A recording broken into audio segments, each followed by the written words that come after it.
So, what does story say? Come in, let me talk story. I'm here telling stories, our whispered stories, our family histories, our practiced and hidden and lost traditions. But this time, I'm taking you on a journey with me. When I went into Guyana bush to serve my time for my education. I told you about when I got there. I told you about the food on the first day and couple of days and many weeks. I want to tell you a little bit more about my experience there. Now, it wasn't a terrible experience in terms of, work and so on, but because we weren't used to that kind of living where you're under military supervision, sort of, and you have to be precise and you have someone barking instructions at you, that was pretty new. And so with everything that's new, there's a period of adjustment. So, like I said, we were given duties every day. Some were agricultural and so on. And we would go harvest food, we'd plant food and so on. Now, one of the other things we had to do was guard duty. After, I don't know if it's a couple of weeks, but all of a sudden, they implemented this guard duty business. Well, females were not in it for a while. And then all of a sudden, they say females have to go to do guard duty. Well, guess what? This guard duty happened at a station down the way. Maybe let's say half a mile from where people lived in this compound. And I'm thinking to myself, why would a woman be out there? Mind you, this is Guyana jungle. I mean jungle. Jungle. This is no joke. We have the native peoples of Guyana living there, the indigenous people, the Amerindians. We would hear them, but we couldn't see them. Sometimes we out walking, we hear them, and when we get to where we think they are, silence. And we learned a little bit about how to track and, to figure out where they were. One of the things that happened there is that we couldn't do weapons training. The other people who went to different stations, they had weapons training, but we couldn't because people lived where we lived, around the area, but of course we couldn't see them.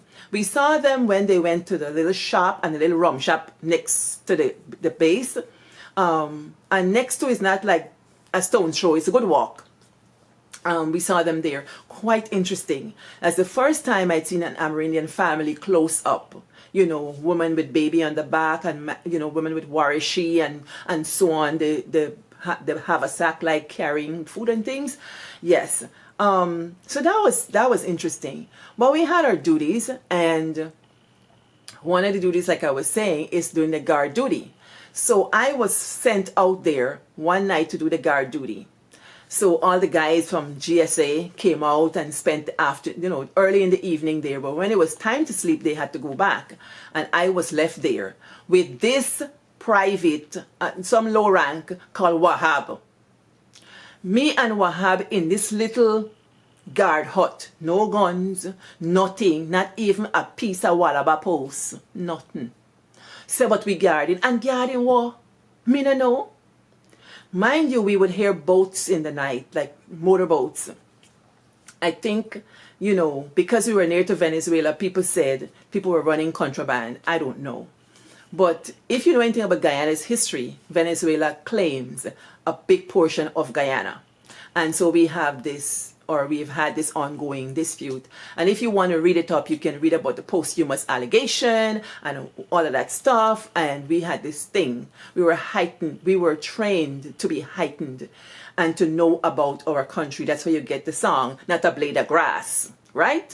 Not one blade of grass. So in our school books, on the exercise book or the composition book or the notebooks, they had a map of Guyana and it said Guyana is ours. So we always knew that Guyana is ours. All of it is ours. So I'm going to be out there. And people running contraband, or Venezuelans, they're out there. And Jaguar, they're out there. And Puma, they're out there. And Bushmaster, and Python, and Anaconda, and me, they're out there. Inside, but me guarding what? So the mosquitoes rife, lots and lots of mosquitoes. So when I got there, they got a net, and the net is over a little bed like, I think a chair or sofa or something, but you can lay down and sleep. So I crawl under. So mosquito don't gonna bite me. Wahab sit down. Middle of night, Wahab tell me what he want for come under. They said, "Anna, yeah, You don't command eh?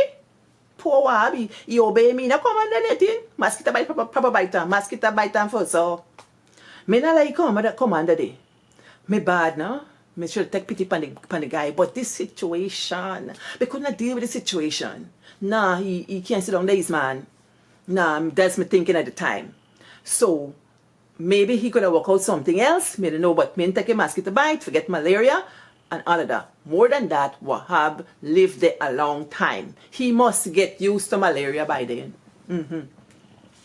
So, that stint finished. Like, they didn't take too good to it because I wasn't very happy. And other people weren't very happy. And they changed it so women stopped doing this guard thing. The food didn't improve. Weeks passed, no improvement of the food, from the food.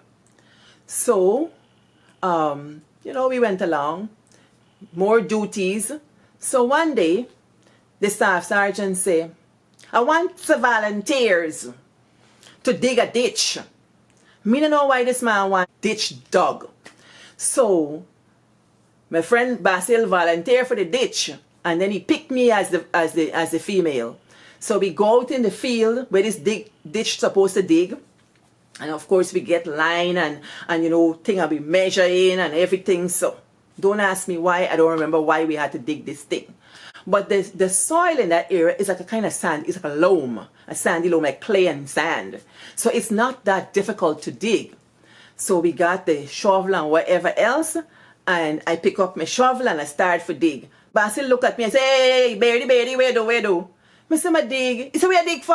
I say, well, the man said, we got for dig. He said, girl, look, go sit down a corner. Go sit down over there. I say, no, man. He said, go sit down a corner. Well, me go corner, go sit down. Me sit down and one banana bush or something. And he had measure and a dig and a measure and a dig. Well, this thing that look right. And then Basil them there is strong, you know. Basil used to run cross country and win them long distance. That be bad. Proper athlete. And Basil a dig man. And so, me sit down and watch it. I would gaff all kind of story about Buxton, all kind of thing. I would talk, but I laugh and so. Nobody now come check on me, you know. Me left and me go back at the billet. Outside the billet, there's a housing, had this big orange tree. Sister girl go up at the window. Me check for see if they get tarantula. None. Big snake. None. Bad spider. None. Nothing harmful. Me go through the window, then me climb on the tree and me pick a good set of orange. And then me go in the kitchen and me cut them up good. And then I make a pitcher with water and I put it inside. And I put little sugar and so. And me put little lime and thing. And me make the big old swank so and carry it outside. Go give me partner for drink. Me say, hey Basil, come here, let me drink. So we come under the tree, we sit down, man, we drinking good. No, the place chilly up there, so they think nice and cool. He said, Beardy, I don't like you for. You're proper girl, you know for the thing. Me say, yes, out there drink together. So me now walk, but me a feedy, you know, me give the good drink and so do the walk. When time for we come off for the thing for go to lunch now, me see Basil a full back this hole. He said, Beardy, come, let me full this hole. Me say, why you do? You full the hole.